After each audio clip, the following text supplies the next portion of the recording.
Nous allons maintenant rajouter un petit titre à notre vidéo. Tout d'abord, on va aller dans Titre, Nouveau titre, et on va faire Fixe par défaut. Il y a d'autres possibilités, comme déroulement à la verticale par défaut, à l'horizontale par défaut et d'après modèle. En fait, ça permet, par exemple, de faire des déroulements de titres, donc par exemple pour faire un générique de film ou des trucs comme ça. D'après le modèle, le programme Premiere Pro a quelques modèles qu'on peut utiliser comme titre, mais on va créer notre propre titre juste avec un titre par défaut. On a les réglages de la vidéo, donc largeur, hauteur, c'est très bien comme ça, 25 images par seconde par contre. Et on va appeler le titre des fleurs. C'est tout ce qu'on va avoir comme titre, donc c'est très bien comme titre. Comme vous voyez, on a une fenêtre avec plein de possibilités qui arrivent. On peut créer des titres, créer des titres verticaux. On peut faire des titres qui sont sur des courbes. Et on peut créer des formes que l'on peut utiliser pour mettre en place des titres un peu plus jolis, un peu plus travaillés. Ce qu'on va faire, c'est vraiment un titre vraiment au plus simple. On va donc cliquer sur l'outil texte et on va appeler le titre des fleurs. Ici, c'est pas très original, mais ici, on n'est pas payé pour l'originalité. On va mettre le titre exactement là où on voudrait. J'aimerais bien qu'il soit dans le coin ici. Et on va remarquer qu'il y a comme des lignes, des cadres qui sont placés. En fait, les cadres, c'est ce qu'on appelle des safe frames, c'est-à-dire des cadres de sécurité. Il vaut mieux avoir ces titres à l'intérieur de ces cadres. Le but étant d'avoir des cadres où on pourrait couper des points qui sont pas très importants sur l'extérieur, au cas où la personne qui visionne le film le voit sur un écran qui ne prend pas la totalité, la globalité de la forme. Par exemple, s'ils ont un vieux téléviseur de type CRT ou un écran d'un format un peu inhabituel. Quand on a un titre comme ça, on a énormément d'options qui sont déjà mis en place avec le style de titre. Il y a comme avec toutes les transitions et les effets, etc., il y a du très kitsch. Par exemple, ici, si vous voulez vraiment aller dans l'extrême, on peut, il n'y a aucun souci. Il y a certaines personnes qui aiment bien, il y a certains projets qui font que oui, c'est très utile d'avoir quelque chose un peu dans ce genre-là. Néanmoins, on va rester dans du assez typique. Donc, vraiment une typographie très simple. D'ailleurs, la typographie, on peut la gérer ici. Je vais peut-être mettre la typographie de type Arial. C'est très simple,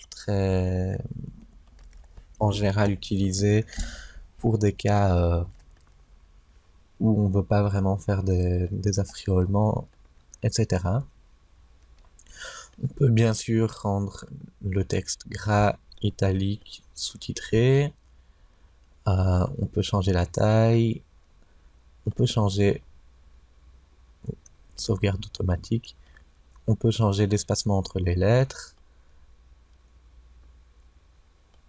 pour faire quelque chose d'un peu original, si l'on souhaite.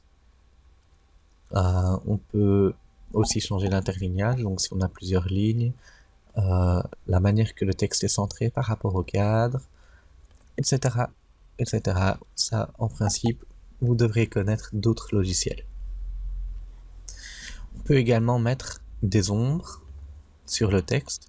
Il est bon quand on a un texte blanc de mettre un léger ombrage derrière. Là, il est peut-être un peu fort dans l'opacité et la distance, ou plutôt la taille, on pourrait l'augmenter un peu pour démarquer le blanc d'un fond. Donc par exemple, si on a un fond qui est fort clair, c'est bien de faire démarquer un lettrage blanc avec une légère ombre très discrète. Et comme ça, le texte devient un peu plus lisible, on le voit plus facilement, etc. Je vous conseille de vous amuser autant que possible avec les textes et les titres, parce qu'il y a énormément de choses qu'on peut faire. On peut aussi créer des formes, comme j'ai dit au départ de cette vidéo, par exemple de type rectangle. Ici par contre l'ombre elle est peut-être un peu forte, que l'on peut placer derrière un titre ou devant un titre si on le souhaite.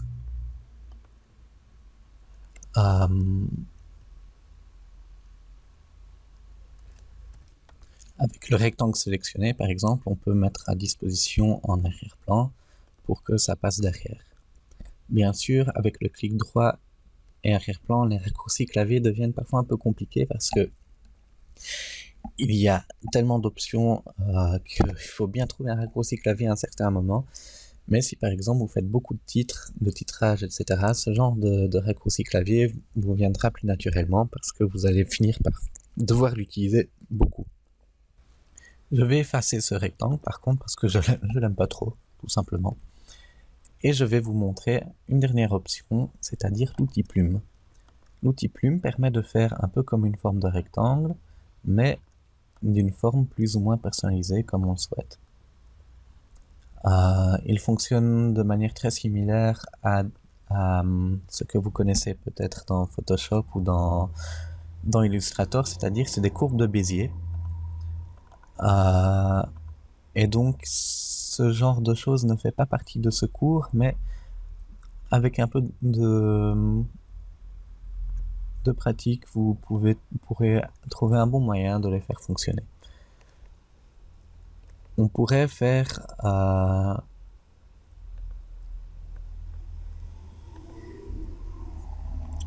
une ligne d'une certaine couleur. On peut également faire un type de fond dégradé linéaire qui permettrait de faire par exemple un dégradé vers une couleur à une autre. Et ceci, bien sûr, peut être fait pour énormément de fonctions. Donc on peut faire ça par exemple avec le texte ou les formes, etc. pour faire un dégradé sympathique.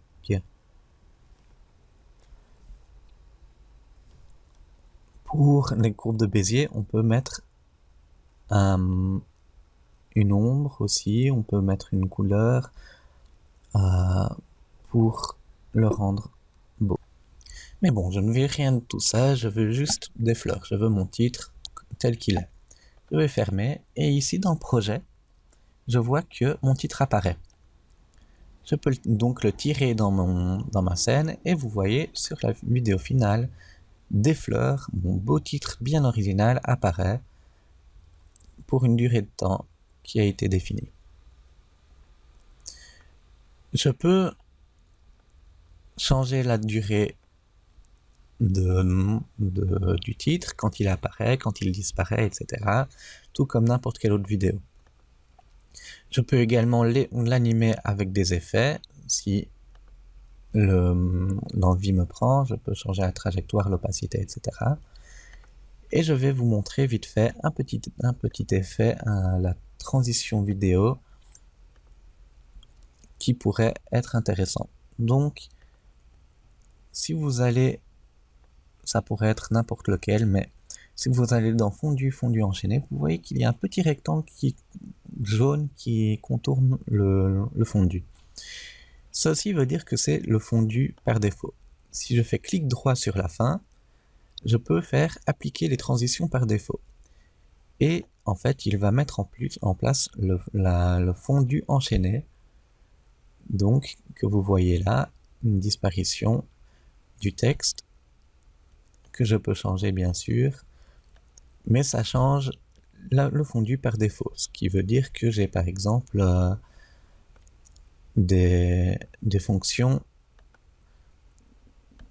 qui font apparaître et disparaître le texte comme je pourrais le vouloir.